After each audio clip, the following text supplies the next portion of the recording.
Қазақстан Республикасы премьер-министрінің бірінші орынбасары Бақытжан Сағынтаев бүгін Павлодар облысына іс-сапармен барды. Бірінші вице-премьер өндірісті қала Екібастұзда болып, шаһардың әлеуметтік-экономикалық жағдайымен танысты. Үкімет басшысының бірінші орынбасары алдымен Орика Қазақстан акционерлік қоғамында болды.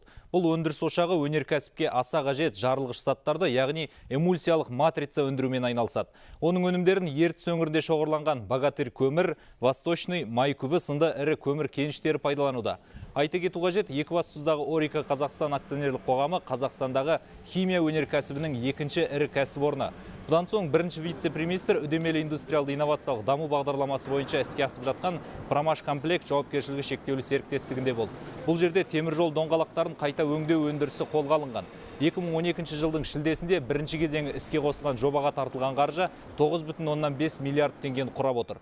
Бақытжан Сағынтаев кәсіпорындар жұмысына жоғары баға беріп, өндіріске сапалы кадрлар даярлау мәселесіне айрықша назар аударуды тапсырды. Негізгі үлкен жобалардың бәрі осы Екібастұзда орналасқан. Бозшакөлдегі кен байыту комбинатының құрылысы жүріп жатыр.